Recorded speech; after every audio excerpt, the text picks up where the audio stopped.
Ao Senhor, na Epístola de Tiago, conforme eu falei na última exposição, nosso objetivo é que aos poucos a gente vá caminhando nessa epístola, compreendendo a verdade do Senhor, está registrada aqui. Dessa feita nós vamos ver a palavra do Senhor em Tiago, capítulo 1, versículos 5 ao 12. Tiago, capítulo 1, versículos 5 ao 12. Nos diz assim a santa lei do nosso Deus: se, porém, algum de vós necessita de sabedoria, peça a Deus, que a todos dá liberalmente, e nada lhes impropera, e ser-lhe-á concedida. Peça, porém, com fé, em nada duvidando, pois o que duvida é semelhante à onda do mar, impelida e agitada pelo vento. Não suponha esse homem que alcançará do Senhor alguma coisa. Homem de ânimo dobre, inconstante em todos os seus caminhos. O irmão, porém, de condição humilde, glorie-se na sua dignidade, e o rico na sua insignificância, porque ele passará como a flor da erva, porque o sol se levanta com seu ardente calor, e a erva seca, e a sua flor cai e desaparece, a formosura do seu aspecto. Assim também se murchará o rico em seus caminhos.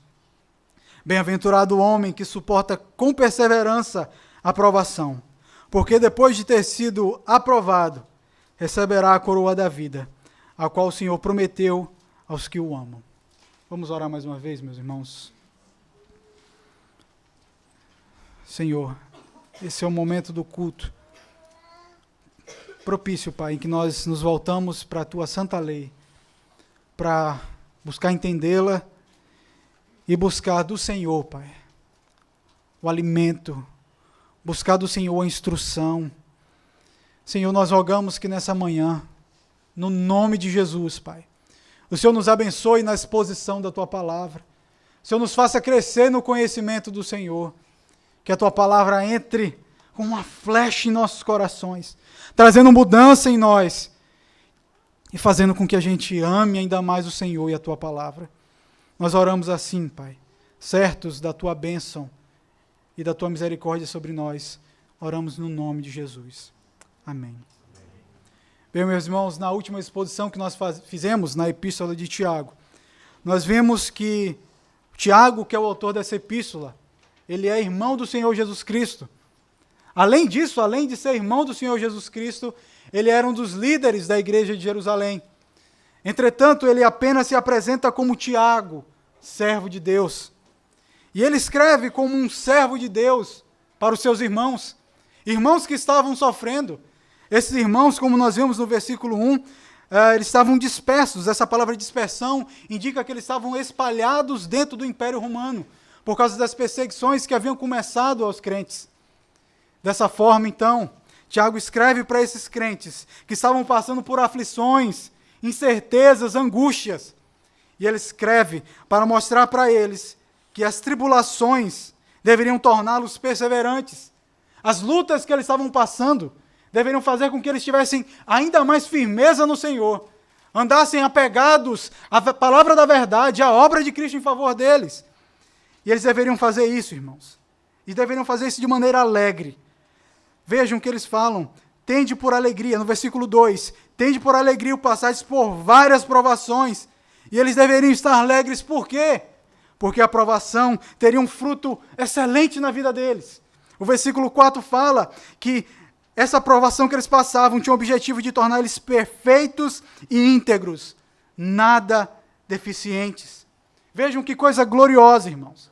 É glorioso nós vermos que há uma doutrina bíblica por trás do sofrimento dos crentes. Vemos que a provação que os crentes passam tem uma finalidade proveitosa. Mas então, irmãos, há algo que deve sempre andar junto. Nós vemos a soberania do nosso Senhor, mas também vemos a nossa responsabilidade. Nós vemos então, nos versículos 2 e 3, o ato de Deus, aquilo que Deus está fazendo no meio do seu povo. Ele está lapidando o seu povo. Ele está fazendo com que esse povo ame ainda mais a sua vontade e está na presença dele. Mas então, Tiago vai chamar esse povo agora à responsabilidade Deus está abençoando vocês em meio às provações. Mas tem coisas que vocês precisam fazer. Então, mais do que saber, irmãos, que Deus é soberano nos momentos das tribulações, das provações, nós também devemos saber como nós devemos reagir. A Bíblia é o nosso manual de fé e de prática. Eu creio que o Senhor está me abençoando, mas eu devo saber qual é a prática que eu devo ter diante disso. Então, irmãos, diante disso, Tiago mostra para esses irmãos como viver em meio às provações. A primeira orientação que ele dá sobre como deve-se viver em meio às provações, ele informa que é buscando a sabedoria de Deus. Vejam o versículo 5 comigo. Se, porém, algum de vós necessita de sabedoria, peça a Deus, que a todos dá liberalmente, e nada lhes impropera, e ser-lhe-á concedida. É estranho, irmãos, porque logo após falar de provação, Tiago começa a falar de sabedoria. Algumas vezes, se nós lermos corrido a epístola de Tiago, nós vamos pensar que Tiago apenas solta as ideias desconexas. Mas não é o que acontece aqui. Tiago tem um objetivo ao falar disso. Tiago começa no versículo 2 a falar sobre provações. E ele só conclui no versículo 12. Por isso nós concluímos a nossa leitura nesse versículo 12. Ele fala de provação no versículo 2, fala de provação no versículo 12, de tal forma que tudo que está entre esses dois versículos traz informações e luz para como o crente deve viver em meio a essas provações. Então ele fala o seguinte: por que ele fala que o crente deve viver, pedir sabedoria ao Senhor? Se, porém, algum de vós necessita de sabedoria. Ao falar isso, irmãos, eles não estão levantando uma hipótese. Será que vocês precisam de sabedoria? Não, ele está dizendo o seguinte: visto que vocês estão vivendo em provações, visto que vocês estão sofrendo, peçam sabedoria ao Senhor. Vejam, ele está falando claramente para esse povo que mais do que livramento, mais do que orar pedindo ao Senhor que retire o peso da provação sobre os seus ombros, ele está dizendo: peça ao Senhor sabedoria. Tiago mostra, irmãos, que acima de tudo, um crente deve pedir ao Senhor, não necessariamente para que Deus o retire da provação, mas para que ele tenha lombos mais fortes, para aguentar a pancada, para que ele conheça mais a palavra e, principalmente, sabedoria. A sabedoria, irmãos, ela é algo que é diferente do conhecimento. O conhecimento é apenas um acúmulo de informações. E qualquer um pode obter conhecimento. Agora, a sabedoria que Tiago está dizendo aqui, não é qualquer um que pode obter. A sabedoria é saber pegar a palavra de Deus, todo o conhecimento que você sabe sobre Deus, sobre a obra dele, e colocar em prática. Então, meus irmãos, é diante disso que nós vamos ver que essa sabedoria que Tiago está falando aqui é algo dado aos crentes. Nós vamos ver alguns textos que falam justamente sobre isso. Abram comigo em Provérbios, capítulo 8, versículo 35.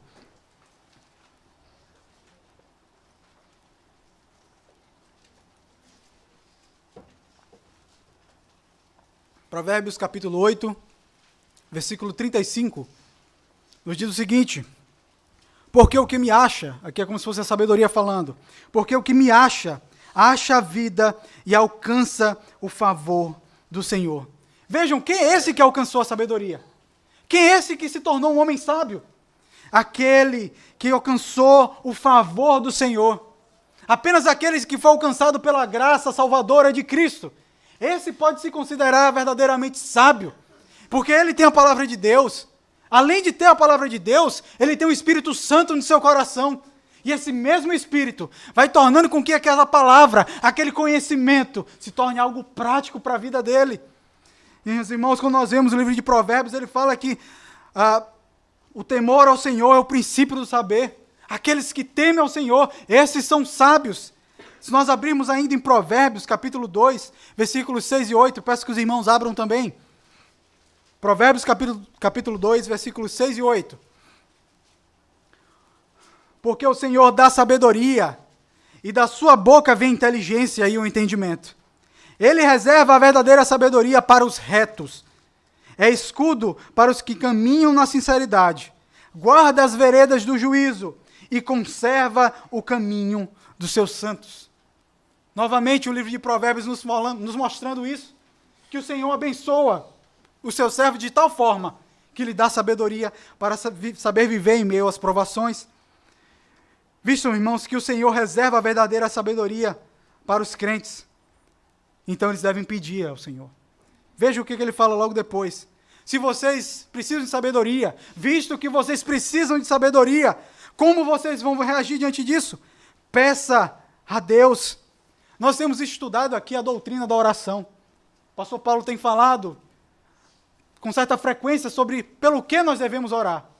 E aquilo que a palavra nos orienta é que nós devemos orar por aquilo que é lícito, por aquilo que é a promessa da palavra de Deus. E então a palavra de Deus nos diz o seguinte: se você precisa de sabedoria, ore por isso. Peça ao Senhor. E nós temos diante de nós, irmãos, aqui na palavra, algo bem claro. O Senhor mostrando que nós devemos orar a Ele pedindo sabedoria. E essa sabedoria, irmãos, devemos pedir a Deus, pois Ele é a fonte de sabedoria. Nós não vamos encontrar sabedoria para as nossas lutas em nenhum outro lugar que não seja na sua palavra, que não seja depois de muita oração, buscando muito a presença do Senhor.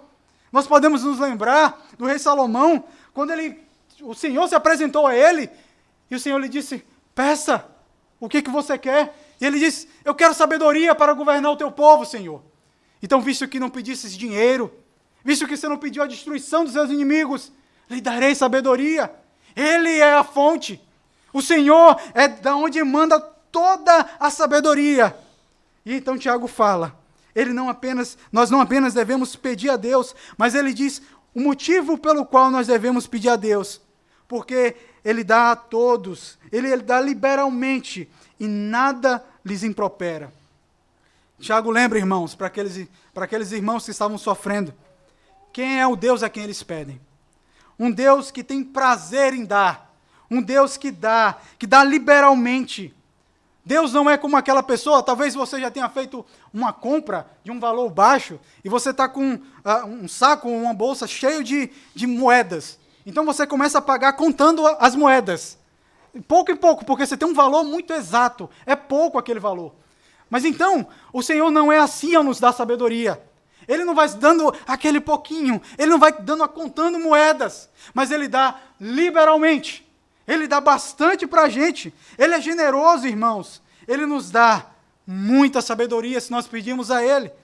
E mais, Ele diz que Ele não só dá e nada lhes impropera. O que será que esse improperar, essa tradução aqui, o que seria? A ideia aqui, irmãos, no texto original, é como uma pessoa que lança algo no rosto do outro. Você já pediu algo para uma pessoa e ela disse: mas rapaz, você toda vez me pede isso, você o tempo todo me irritando. Pois então, Tiago está dizendo: olha, Deus não é assim.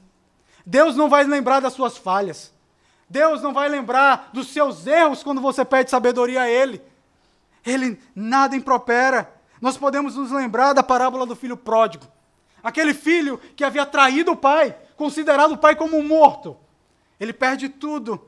E ele volta para o seu pai chorando, reconhecendo o seu erro. E adivinha o que o pai não fez? Ele não lançou no rosto. Assim o Senhor, diante dos nossos erros, da nossa falta de sabedoria, das nossas mancadas, o Senhor sabe que nos falta sabedoria e diz: filho, eu lhe dou sabedoria. Ele dá, e dá liberalmente, irmãos. Deus nos faz obter sabedoria, sem que junto com isso venha impropérios ou reclamações. Pelo contrário, Ele dá sabedoria liberalmente e não joga no nosso rosto a nossa deficiência. E então nós vemos, concluindo essa ideia do versículo 5, uma promessa gloriosa. Nós pedimos por aquilo que o Senhor nos orientou a pedir. E nós pedimos também porque nós sabemos que há promessas do Senhor na palavra dele para as nossas vidas. E a palavra diz que aquele que pede sabedoria ao Senhor, reconhecendo que Ele dá, reconhecendo que Ele dá em abundância, liberalmente, esse vai ter o seu pedido atendido. Ele diz: e ser-lhe-á concedido. Por fim, Tiago mostra, irmãos, que se reconhecermos a nossa necessidade de sabedoria e pedimos a Ele, Ele nos concederá toda a sabedoria que nós precisamos em meio às provações. Bem, meus irmãos, quando nós vemos esse pequeno versículo, cheio de informações para a gente, cheio de verdades gloriosas, nós devemos ter, em primeiro lugar, em nossa mente que, ao passarmos por provações, nós não devemos pedir essencialmente livramento, mas sabedoria. Meus irmãos, como nós temos agido com fraqueza, qualquer coisa que dói na gente, nós sucumbimos. Nós pedimos, Senhor, nos tira disso. E não há nenhum problema em te pedir para tirar.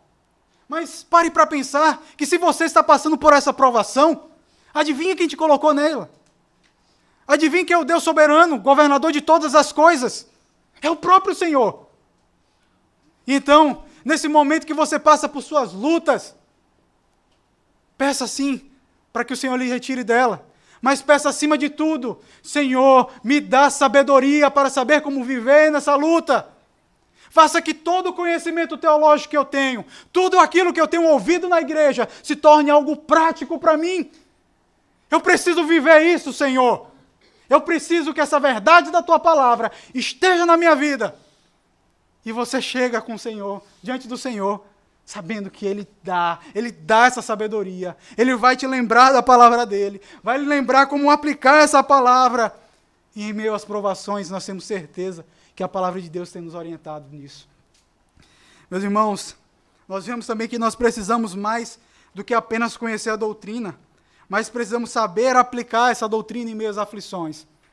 Quantos doutores em teologia, quantas pessoas que são extremamente bem formadas em teologia, ao passarem por dores e aflições, elas abandonam o Senhor. Que isso não aconteça conosco, irmãos. Que não sejamos crentes cheios de conhecimento, cheios de informações, mas nada de sabedoria. Nas provações, meus irmãos, peçamos sabedoria a Deus e não aos homens.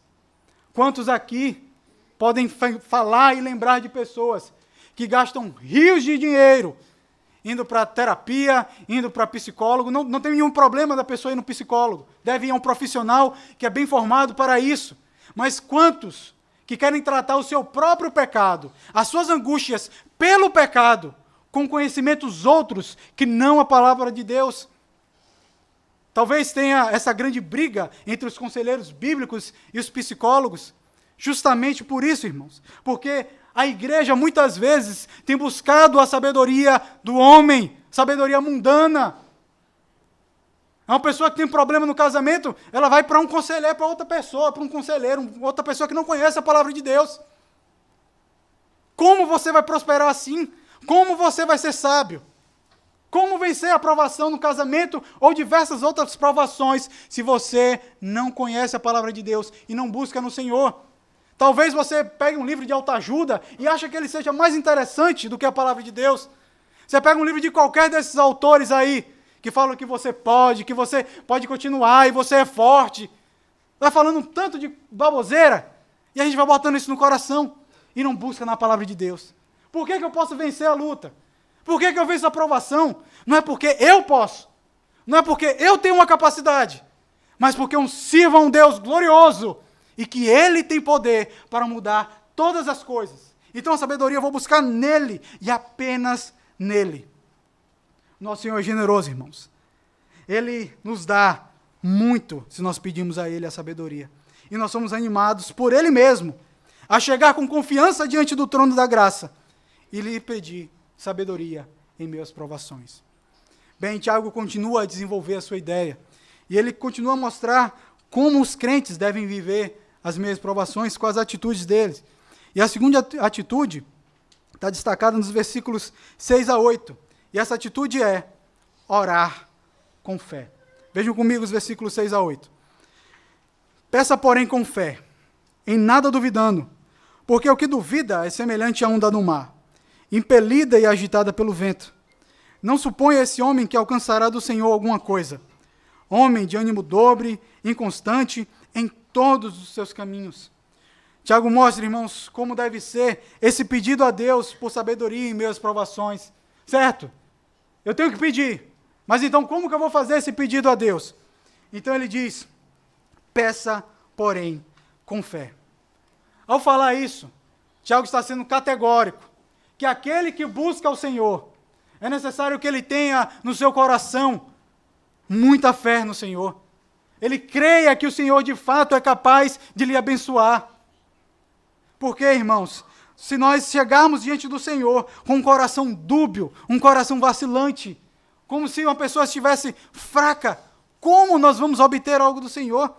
O próprio Senhor nos ensinou esse princípio de que nós precisamos ter fé quando vamos pedir alguma coisa ao Senhor.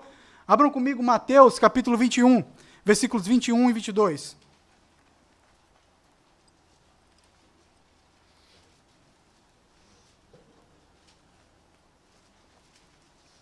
Mateus 21, versículos 21 e 22.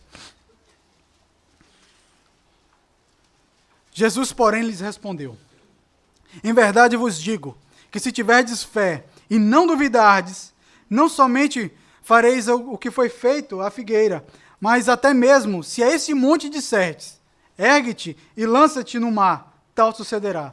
E tudo quando pedirdes em oração, crendo, tendo fé no Senhor, sabendo que Ele abençoa aquele que busca Ele com fé, vocês irão receber. Vejam, não só o Senhor diz que se Ele é concedida a sabedoria, mas todas as coisas que nós pedimos ao Senhor, com fé, Ele vai nos conceder. A fé, irmãos, é um elemento tão fundante da teologia bíblica, tão fundamental dentro daquilo que a palavra de Deus ensina, que Tiago repete esse conceito. Se nós formos lá, peço que os irmãos voltem para a epístola de Tiago, Tiago capítulo 5, versículos 14 e 15. Um texto que é bem debatido e algumas pessoas têm dificuldade de interpretação nesse texto. Veja o que esse texto diz.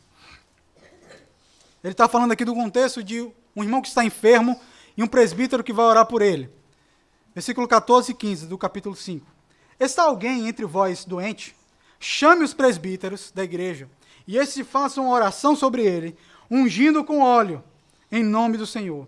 E a oração da fé salvará o enfermo, e o Senhor levantará, e se houver cometido pecados, ser-lhe-ão perdoados. Qual é a grande questão quando as pessoas pegam esse texto? As pessoas se questionam, usa óleo ou não usa óleo? Fica usando óleo, passando óleo no povo ou não?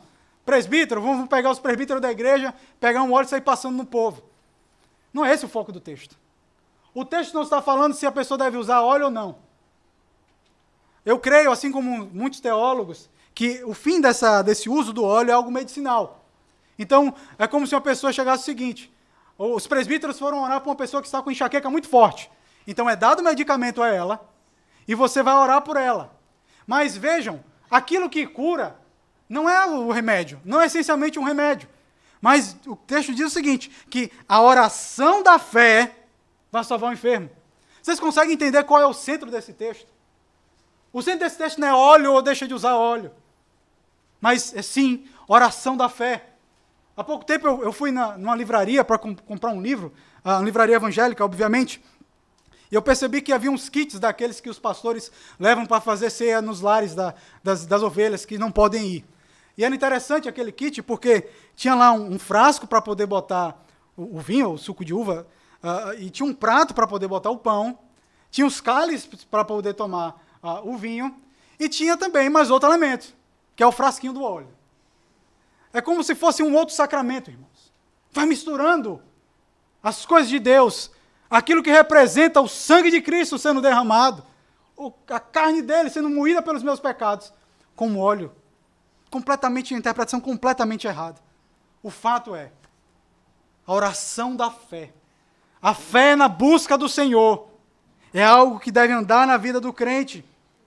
Bem, meus irmãos, quando nós chegamos lá no texto de Hebreus, nós vemos que a fé é a certeza de coisas que se esperam, a convicção de fatos que não se veem.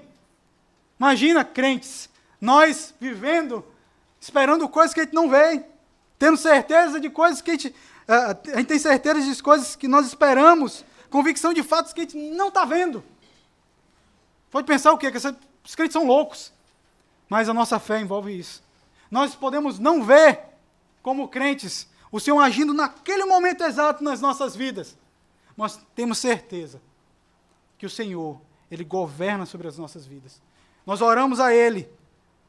E nós vamos nos portar da seguinte forma. Vejam, peça, porém, com fé. Isso é o que Tiago recomenda que nós devemos ter. Mas adivinha o que nós não devemos ter? Ele diz, peça porém com fé, em nada duvidando. A oração tem que ser com fé e sem dúvida. A palavra duvidando aqui é o mesmo que uma pessoa que está internamente dividida. A pessoa que tem um coração dividida. Ela fica entre a credulidade em crer no que Deus pode fazer e fica entre a incredulidade. Ela ora dizendo o seguinte, olha, Deus, eu vou orar porque Deus pode mudar. E acaba que com o tempo ela vai vendo as coisas ficando ruins, ela diz, olha, acho que Deus não tem tanto poder assim não, porque se ele tivesse poder, eu orei antes para ele, eu acho que ele tinha dado um jeito nesse negócio aí. Meus irmãos, quando nós chegamos diante de Deus em oração, quando nós chegamos aqui na terça-feira para orarmos, o que deve estar permeando o nosso coração é uma fé. É a fé não só que o Deus onipresente escuta as nossas orações, mas que ele é galardoador daqueles que os buscam, que ele está ouvindo a nossa oração. E então Tiago fala, porque o que duvida é semelhante à onda no mar, impelida e agitada pelo vento. Tiago mostra, aqui pode ser comparado a um homem que duvida dele, que não tem fé no Senhor. Essa imagem aqui, irmãos, de uma onda, não é como uma onda indo em direção à praia, mas uma ondulação da água. Quando nós vemos o mar, nós vemos que a água não fica estática, a superfície da água não fica estática. Nós vemos aquele movimento constante. E é justamente isso que Tiago está comparando. Crentes que não têm fé são como aquela superfície da água, movendo o tempo todo. Não há uma firmeza naquilo. Não há uma certeza de que aquela imagem, aquela forma vai ficar ali. Eles vão mexendo, eles têm incerteza nos seus corações. Essa imagem também é trazida pelo apóstolo Paulo, ao falar daquelas pessoas que não têm fé. Lá em Efésios capítulo 4, versículo 14, eu peço que os irmãos abram a palavra de Deus, Efésios 4, 14.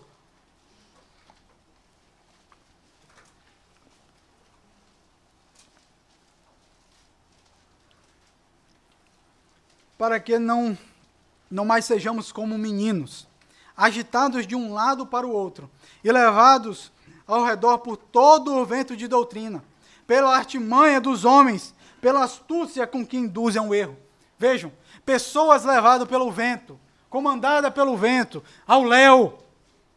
Essas pessoas que oram ao Senhor sem fé, são inconstantes e têm falta de firmeza no Senhor. Com essa falta de fé, irmãos, essas pessoas são punidas por Deus. Não talvez porque o Senhor haja diretamente mandando um raio do céu para afligi-las, mas porque diante dessa falta de fé, o Senhor as atormenta, porque interiormente elas buscam a Deus e não encontram a paz. Aqueles que oram ao Senhor e não têm fé que o Senhor escuta e que Ele vai atender, essas pessoas andam angustiadas. Porque se eu não tenho certeza que Deus vai operar, como que vai andar o meu coração? Angustiado mesmo. E essa angústia é a própria punição para o seu pecado. É a própria punição para o nosso pecado de incredulidade no Senhor. Nós mesmos causamos isso, nós buscamos isso. E então, Tiago vai e conclui, termina de falar que essa pessoa que é assim não vai obter nada do Senhor. Ele diz no versículo 7, não suponha esse homem que alcançará do Senhor alguma coisa. Então ele frustra qualquer expectativa de que um homem sem fé em Deus alcançará sabedoria. Isso não se aplica apenas à sabedoria, irmãos, mas a toda e qualquer coisa que nós pedimos ao Senhor. A consequência disso é que nós teremos uma vida de oração fracassada. Então ele diz o seguinte, quem é esse homem que não tem fé? Quem é esse homem que busca o Senhor e não tem fé no seu coração? É um homem de ânimo dobre. Ânimo dobre aqui é o mesmo que ter duas almas, duas vontades, a pessoa internamente dividida. Vemos uma repetição da ideia que foi exposta lá no versículo 6.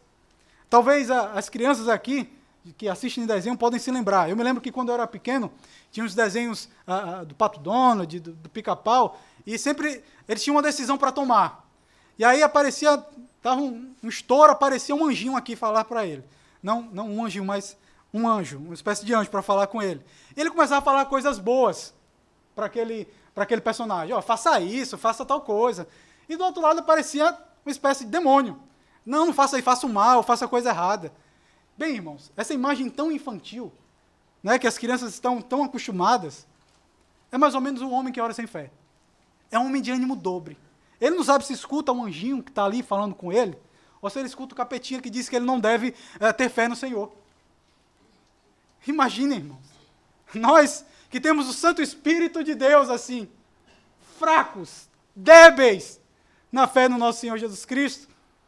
Pois então, meus irmãos, o homem com essa alma dividida não receberá nada de Deus em meio às provações. Ele é inconstante em todos os seus caminhos.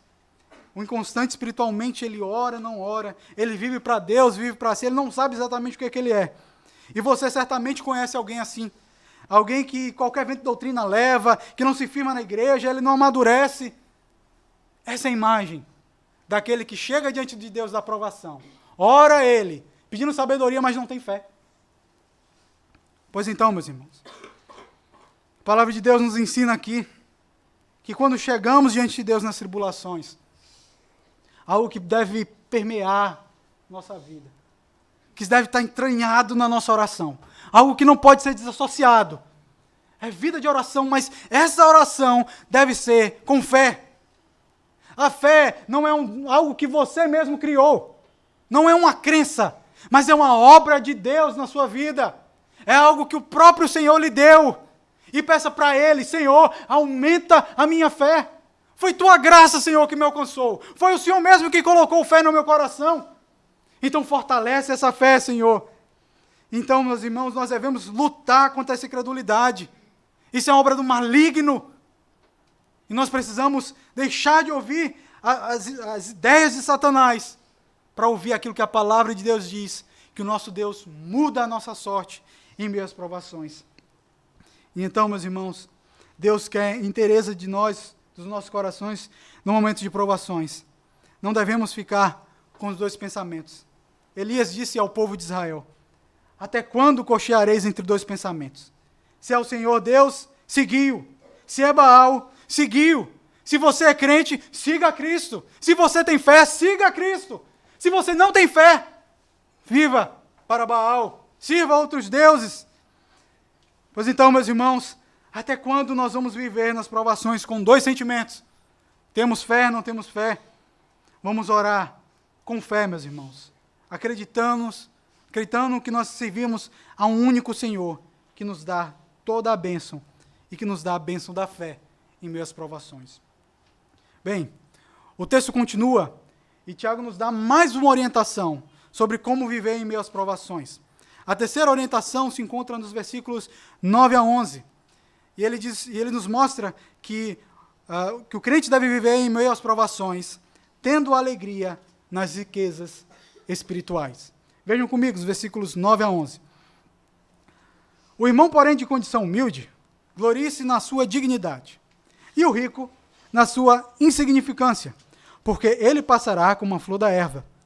Porque o sol se levanta com seu ardente calor, e a erva seca e a sua flor cai, e desaparece a formosura do seu aspecto. Assim também se murchará o rico em seus caminhos. Aparentemente, há uma nova ruptura no texto, que Tiago está falando aqui sobre a oração, e logo depois vai falar de rico e pobre. O que isso tem a ver? Bem, meus irmãos, na verdade, Tiago continua desenvolvendo o seu tema sobre provação. E a provação pela qual ele vai tratar agora é a pobreza. Muitos crentes passam por essa dificuldade. E há uma ligação direta, irmãos, desse versículo 9 com o texto anterior. Nós podemos ver na nossa tradução que tem o seguinte: o irmão, porém. Essa conjunção, essa partícula porém, essa conjunção adversativa, ela também ela aparece no texto original. Entretanto, essa conjunção no texto grego, ela pode ter tanto uma conotação adversativa como aditiva. Então, ele pode ser traduzido de outra forma. Então, eu creio, irmãos, que essa tradução, o irmão porém, talvez não seja a melhor tradução, porque os versículos 9 a 11, ele não está contradizendo o que vem sendo dito antes. Ele está trazendo ainda mais informações, de tal forma que a melhor tradução, então seria, também um irmão de condição humilde, ele está continuando a ideia dele, certo? Porque às vezes a gente pode pensar que ele está falando alguma coisa contrária ao que está sendo dito antes. Não, Tiago está continuando o desenvolvimento da sua ideia, certo? Então ele fala o seguinte: o irmão, porém, de condição humilde. Vejam, Tiago passa então a se referir a irmãos de condição humilde. Ou seja, pessoas que são pobres, pessoas que não tinham dinheiro. Nós falamos no início da exposição, tanto quanto na exposição anterior, que esses crentes passavam por perseguição. E adivinha o que uma pessoa que é perseguida não consegue fazer? Ela não consegue juntar dinheiro. Ela não consegue ganhar bens. Se ela não está fixa no lugar, como que ela vai fazer, construir um patrimônio, fazer alguma coisa? Ela não pode. Então, esses irmãos passavam por essa provação. A condição deles era de pobreza, e essa se constituía uma grande provação na vida desses crentes. E então, Tiago diz, esses irmãos, glorie-se na sua dignidade. Dignidade aqui que Tiago fala é o mesmo que exaltação, elevação, é uma posição de honra. Então, o que Tiago está dizendo? Você que é pobre, que está sofrendo a perseguição, você que está padecendo, você pode se exaltar, você deve se gloriar na exaltação, naquilo que Deus te deu, na posição de honra que você tem. Mas por que esse crente pobre, eles têm essa dignidade? Porque ele é um irmão de Tiago, um irmão na fé. Ele compartilhava da mesma fé que Tiago, no Senhor Jesus Cristo. Dessa forma, irmãos, nós vemos que a dignidade, aquilo em que o crente pobre aqui deveria se exaltar, não era de natureza espiritual. Ou melhor, não era de natureza material, mas sim de natureza espiritual. Se relaciona com a condição dele diante de Deus. Talvez aqueles crentes estivessem angustiados, olhando para o bolso e não tem dinheiro. Olha para a roupa, eles não estão usando roupas de marca. Vê os meninos passando fome. E eles continuam correndo. Eles continuam padecendo, porque tem alguém atrás dele tentando matar eles. E então, em que eu vou me gloriar? Eles devem se gloriar, meus irmãos, no fato de que eles eram filhos de Deus. Eles poderiam não ver nada, nenhum bem na vida deles, mas eles poderiam ver que eles alcançaram o bem mais glorioso que o homem pode ter, que é a salvação do Senhor Jesus Cristo. Ainda em Tiago, no capítulo 2, versículo 5, veja a imagem que Tiago traz sobre esse pobre. Essa pessoa aqui descrita no versículo 9. Ouvi, meus amados irmãos, não escolheu Deus os que para o mundo são pobres, para serem ricos em fé e herdeiros do reino que ele prometeu aos que o amam. Vejam, irmãos, que esses pobres, eles podem se gloriar, eles podem se alegrar, eles podem ficar felizes pela condição humilde que eles têm, justamente porque Deus os escolheu. Não escolheu Deus, Deus havia escolhido eles. Por mais que as coisas estivessem ruins, eles poderiam saber, olha, eu sou alvo da graça de Deus. Deus me elegeu para a glória dele, para a santificação. E ele me escolheu mesmo sendo pobre. Deus escolheu aqueles que são pobres. Para quê? Para serem ricos. Então, meus irmãos, por mais que você não tenha uma condição financeira boa, por mais que você lute para poder acabar um mês com sua família, saiba que você tem a maior glória que um homem pode ter. Você tem a fé no Senhor Jesus Cristo. E ainda ele prometido um reino. Você se torna um herdeiro com o Senhor Jesus Cristo. Porque o Senhor prometeu àqueles a quem o amam. Essa riqueza, irmãos, não tem aparência externa. Ninguém vai olhar para você e dizer, olha, esse é um crente, é um filho do Deus vivo. Olha como ele é um homem rico. Ninguém vai fazer isso com você. Mas você pode ter certeza que essa sua riqueza é uma gloriosa verdade. Vejam que em nenhum momento aqui os crentes são incentivados a buscar uma exaltação humana ou material. Eles não dizem, olha, vocês que são pobres, pessoal, vamos trabalhar aí, vamos ganhar dinheiro. Se o pessoal não vê você ganhando dinheiro, vai falar o que da nossa religião? Não, não é isso que Tiago orienta. Ele orienta a suportarem a pobreza. E diferente, meus irmãos, daquilo que nós vemos na TV, onde o povo diz, olha, se você der uma oferta de tanto, se você tem dinheiro, se você é empresário, vai dando dinheiro. Se você é pobre, isso é um problema espiritual seu, é algum encosto. É alguma coisa que está errada na tua vida. Vejam quanto erro, quanto lixo tem sido pregado na TV. Tiago mostra que aquele que é pobre, mas se ele é crente, se ele é um eleito de Deus, ele se constitui um homem rico na presença de Deus. Meus irmãos, por outro lado, meus irmãos, esse texto não afirma nenhum tipo de conformismo com a pobreza. Ele não está dizendo, olha, seja pobre porque quanto pior, melhor. Quanto mais você sofrer, melhor as coisas. Não. A palavra de Deus nos orienta em vários momentos a trabalharmos, a termos um sustento digno. De tal forma, irmãos, que o grande problema que a gente tem, às vezes, quando vai ler a Bíblia, é a falta de moderação. Então, Tiago, ao falar isso, está falando sobre a condição deles. Não se é para eles buscarem dinheiro, não buscarem dinheiro, mas sim, eles reconhecerem a glória que tem de serem filhos de Deus. Então, no versículo 10, Tiago se refere a um outro grupo de pessoas. Ele mostra aqui um contraste entre dois grupos de pessoas, ricos e pobres. A grande dificuldade, irmãos, quando nós vamos interpretar esse texto, é saber, esses ricos a quem Tiago se refere, são pessoas crentes ou são ímpios? Bem, meus irmãos, nós poderíamos passar talvez um dia inteiro estudando as evidências de que esses ricos são irmãos. Afinal de contas, nós vemos no versículo 9, o irmão, e no versículo 10 diz, e o rico. Há uma conjunção aí, aditiva, então está se referindo a duas pessoas. Ou então, nós poderíamos também falar de argumentos de que esses ricos aqui são ímpios. Bem, após estudar o texto e analisar alguns comentários, eu pude entender que esses ricos aqui não são crentes. Primeiro, a forma como Tiago se refere a eles. Tiago, ao falar do pobre, Tiago fala, o irmão de condição humilde. Eles se referem àqueles que estão passando por dificuldade financeira como irmãos. Entretanto, os ricos, em nenhum momento nessa epístola, são tratados como irmãos. Além disso, as atitudes dos ricos e os castigos que sobre eles virão durante toda a epístola se harmonizam com uma condição de ímpios. Vamos ver alguns textos, vamos provar essa minha ideia. Tiago, capítulo 4, versículos 13 a 16.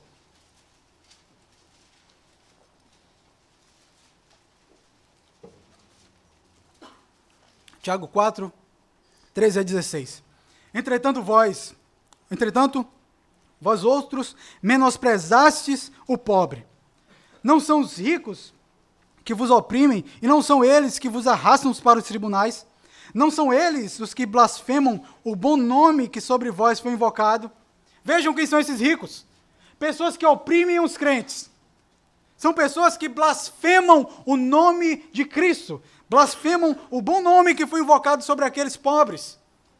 Ainda Tiago, capítulo 5, versículos 1 a 6. Vejam como nós vemos a gravidade que se encontra esse rico que Tiago está falando aqui. Atendei agora, ricos, chorai lamentando por causa das vossas desventuras que vos sobrevirão. As vossas riquezas estão corruptas, e as vossas roupagens comidas de traça.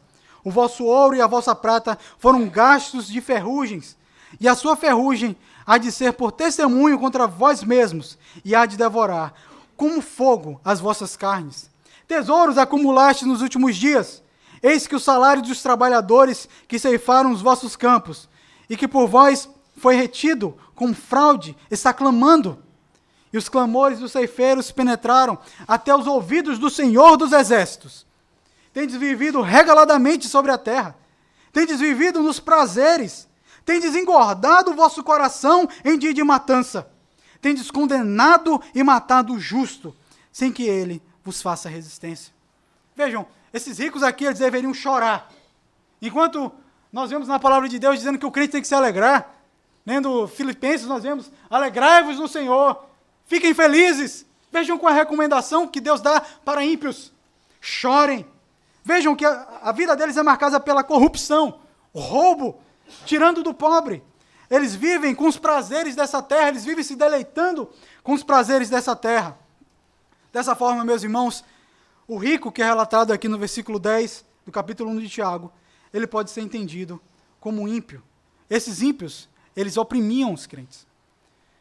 Bem, meus irmãos, quando nós falamos essa questão de pobre e rico, às vezes a gente pode mexer em algumas coisas mais sensíveis. Mas então, eu quero deixar claro aqui algumas coisas. Na verdade, riqueza não é problema. Não há nenhum problema se você veio com uma Ferrari aqui para a igreja nessa manhã. Então me chama para dar uma volta, vai ser bem legal. Não há nenhum tipo de problema nisso. Mas, e nós podemos nos lembrar, Deus deu riqueza a Salomão, um homem extremamente rico, e um homem que alcançou a graça de Deus. Abraão, um homem extremamente rico, Por que Abraão e seus sobrinhos se separaram? Porque eles tinham muita riqueza. Estava começando a dar confusão aquele tanto de patrimônio dos dois. Davi, um homem extremamente rico. Eles eram homens crentes, fiéis, cheios do Espírito Santo. Não há nenhum tipo de incompatibilidade entre ser crente e ser rico. Eu quero deixar bem claro isso. O problema é que esses ricos, a quem Tiago está se referindo, são homens ímpios. Veja como são os frutos da vida deles. É perversidade, é a maldade. E esses ricos, irmãos, eles que são descrentes, eles também deveriam se gloriar. Os pobres se gloriavam na sua dignidade. E esses ricos, ímpios, eles poderiam, ou melhor, deveriam se gloriar na sua insignificância. Tiago fala que os ricos descrentes deveriam se gloriar na insignificância, pode ser uma espécie de ironia. Os ricos e poderosos desse mundo, embora estejam em posições exaltadas, eles são insignificantes diante de Deus. É como se Tiago estivesse dizendo, olha, você que está aí, cheio de dinheiro no bolso, está aí oprimindo o crente, você que está oprimindo o crente pobre, fica tranquilo, se exalta, pode se gloriar. Agora, se exalte na sua insignificância. Porque você, com toda a sua beleza, com todo o dinheiro que você tem, você não é absolutamente nada diante de Deus. Basta uma doença para mostrar isso para você. E ele diz, por que ele deve se gloriar na sua insignificância? Porque ele passará como uma flor da erva. Ele mostra o porquê o rico é insignificante. Porque ele vai passar como essa flor da erva, algo que é tão frágil.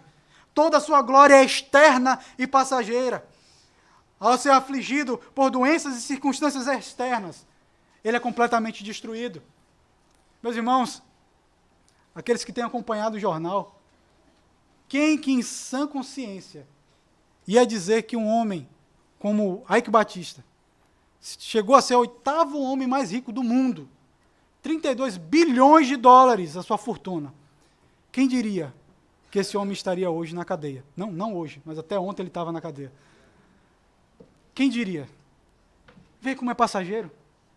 Aparecendo, bonito, bons ternos.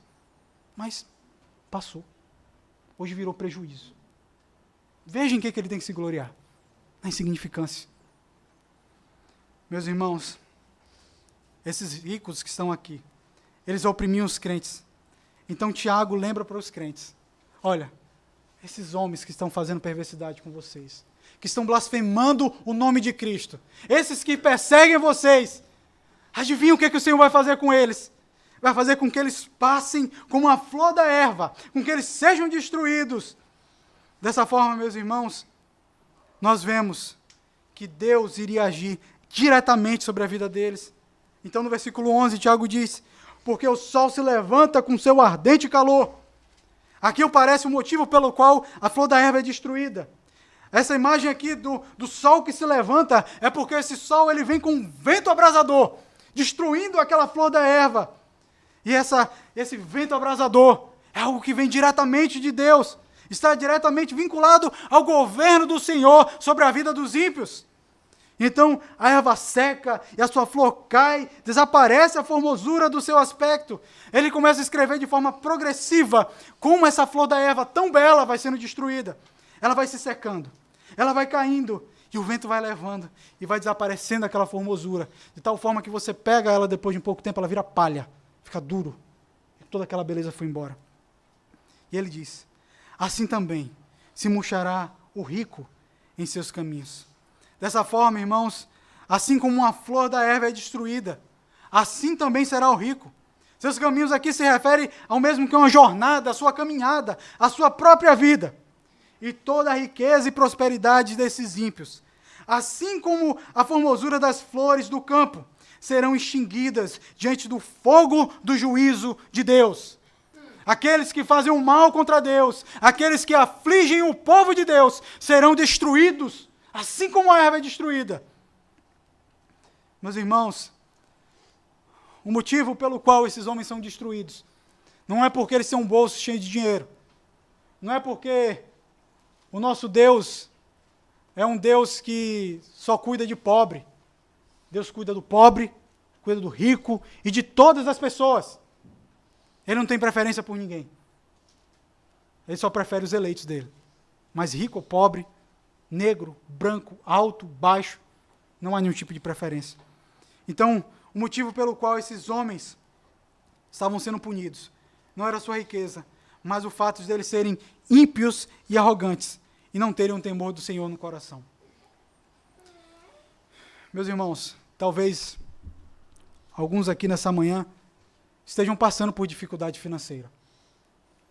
Não são poucos os pais de família que quando chega lá para o dia 20 do mês, o desespero é muito grande. E é difícil para empatar o jogo dentro de casa, para poder botar comida dentro de casa. A esses irmãos que passam por isso, obviamente nós falamos que vocês devem buscar a liderança da igreja. Nós, como irmãos em Cristo, devemos cuidar de vocês. Nós não podemos ver aqueles que foram comprados pelo sangue de Cristo padecendo necessidade, sem comer, sem ter dignidade. Mas também, irmão, você que passa por essa luta, essa aflição, trabalhe duro, busque ter o seu sustento. Mas eu quero dizer uma coisa para você. Não fique pensando no momento que você vai ser rico. Não fique fazendo aquela fezinha no final do ano na Mega Sena da virada. Esqueça isso. Mas se concentre na maior riqueza que você tem. A riqueza de ser um herdeiro de Deus. De você estar firmado em Cristo. De você poder saber que o Senhor lhe sustenta. Ainda que o seu salário não dê, Deus providencia os meios pelo qual você é sustentado. E então, toda a sua aflição vai ser diminuída. Você pode olhar para suas roupas. Olha, talvez eu não tenha uma boa roupa para ir para a igreja. Mas venha para a igreja. Venha para o meio do povo de Deus. Se ajunte na congregação santa do povo de Deus para adorar o Deus a quem você é filho. E filho pela obra de Cristo. E você pode vir com toda alegria, sabendo que aqui você pode ter irmãos ricos também. E esses irmãos ricos, eles estão aqui junto com você, ao seu lado, adorando a um mesmo Deus.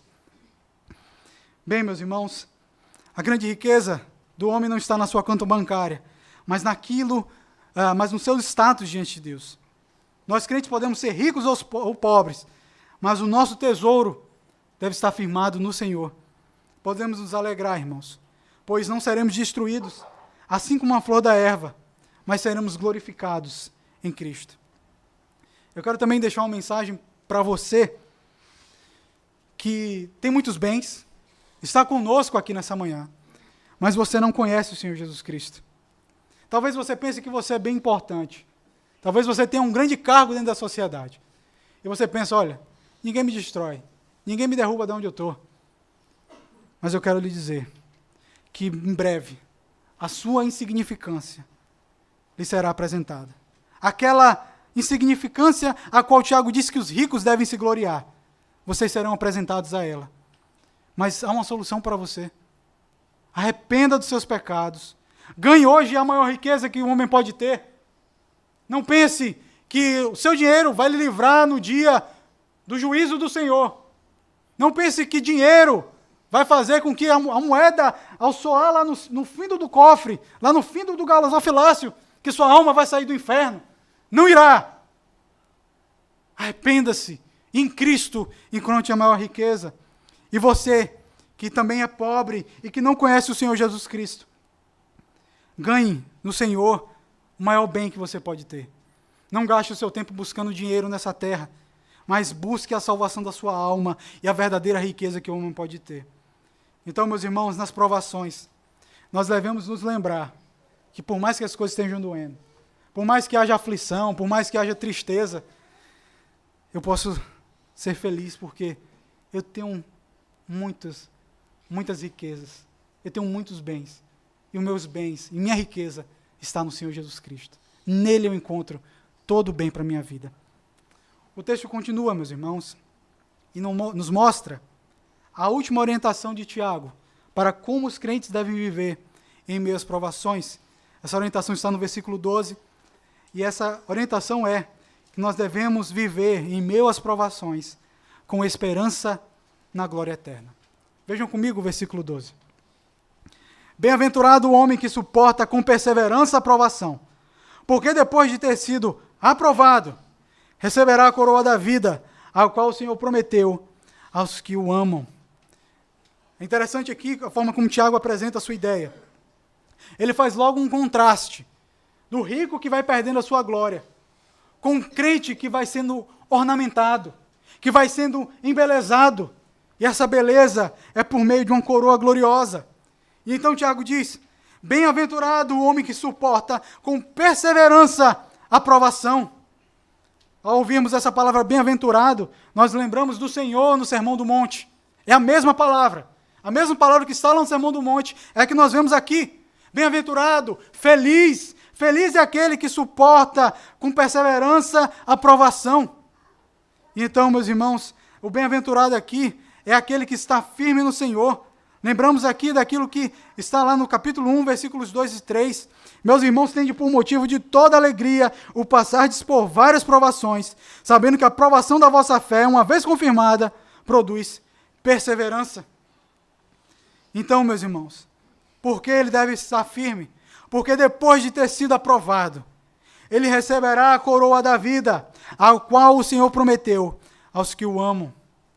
Vejam que a recompensa para essa perseverança, essa firmeza, é uma coroa da vida, a qual o Senhor mesmo prometeu. A palavra coroa na Bíblia, às vezes, ela se refere, muitas vezes, a uma coroa real, a uma pessoa que é importante.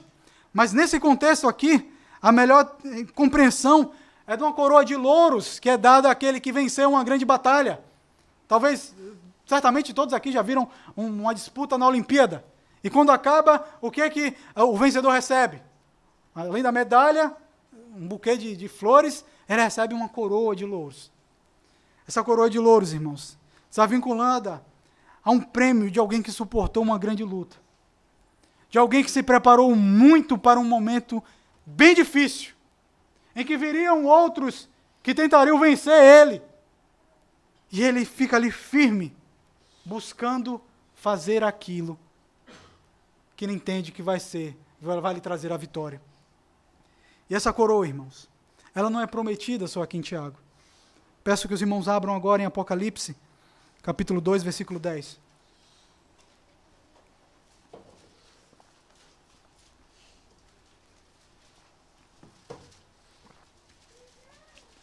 Apocalipse, capítulo 2, versículo 10. Não temas as coisas que tens de sofrer. Eis que o diabo está para lançar em prisão alguns dentre vós, para ser dispostos à prova. E tereis tribulação de 10 dias. Ser fiel até a morte, e dar-te-ei a coroa da vida. Meus irmãos, essa coroa da vida, ela deve ser entendida como a vida eterna que o Senhor nos dá. A recompensa para aqueles que perseveram no Senhor em meio às provações é a glória eterna. É saber que nós estaremos na presença de Deus, recompensados pelo árduo esforço que nós tivemos para vivermos na presença de Deus. Para Tiago, meus irmãos, a fé salvadora, a fé que nós professamos, ela é manifestada através de obras. Em toda a epístola de Tiago você não vai ver fé andando distante das obras. E entre essas obras que nós devemos ter, está a perseverança em meio às provações. Tiago, então, encerra essa orientação para os seus irmãos sobre as provações, dizendo, acima de tudo, quando você estiver passando por lutas, lembre que haverá um dia glorioso do retorno de Cristo. Todas as provações, irmãos, que o Senhor coloca nas nossas vidas, são visando a nossa aprovação, são visando com que cheguemos um dia para receber uma coroa gloriosa que Ele prometeu àqueles que Ele ama, àqueles a quem Ele aprovou. Aquele que recebeu a coroa de espinhos, nos dará a coroa da vida eterna. Podemos ter certeza, meus irmãos, que o Senhor Jesus, aquele que padeceu, aquele que recebeu aquela coroa infame em sua cabeça, aqueles espinhos furando a sua cabeça, sofreu para que nós não recebêssemos aquela coroa, mas recebêssemos a coroa de glória, estarmos na presença do Pai, glorificando a Santíssima Trindade, confiando nele. Você quer uma coroa? Você quer uma coroa dessa de glória? Olhe para Cristo, apenas Cristo, o que teve a coroa de espinhos, pode dar essa coroa gloriosa para você. Então, meus irmãos, quando nós somos provados, nós devemos ter a esperança na glória eterna. Nós devemos saber que nós carregamos hoje uma cruz. Carregamos a cruz seguindo o Senhor. Mas está reservada para nós não uma cruz, mas uma coroa de glória por toda a eternidade.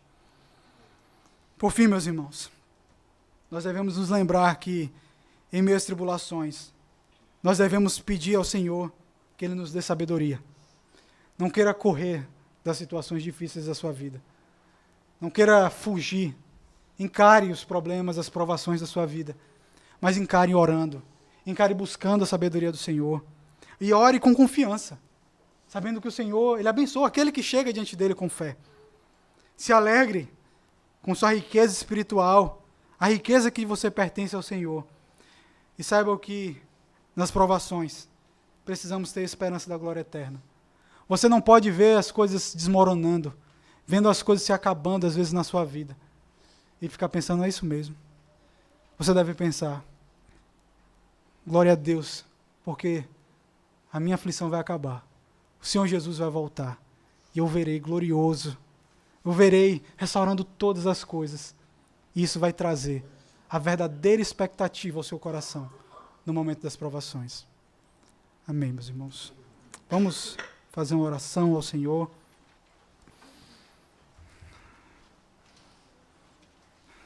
Senhor Deus, nosso Pai, quão difícil, Pai, é passar pelas provações. Olhamos para a Tua palavra e vemos que nós ainda somos muito fracos. Somos débeis na nossa fé. E rogamos, Senhor, pelo Teu auxílio, pelo auxílio do Teu Santo Espírito, Senhor.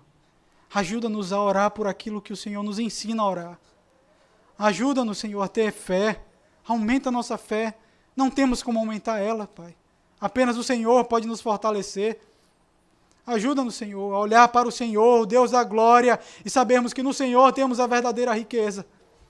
E nos ajuda também, Senhor, a não tirar os nossos olhos da gloriosa verdade de que nesse mundo nós iremos passar por aflições, mas devemos ter bom ânimo, porque o nosso Senhor, o nosso Deus, o Senhor Jesus Cristo, Ele venceu esse mundo. Ele venceu a morte, o nosso pior inimigo, o nosso mais cruel inimigo. Senhor, nós oramos gratos pela Tua palavra nessa manhã e rogamos que, por Tua bondade e pela obra do Teu Santo Espírito, o Senhor aplique a Tua palavra ao coração dos irmãos aqui nessa manhã. Nós oramos em nome de Jesus. Amém. Meus irmãos, vamos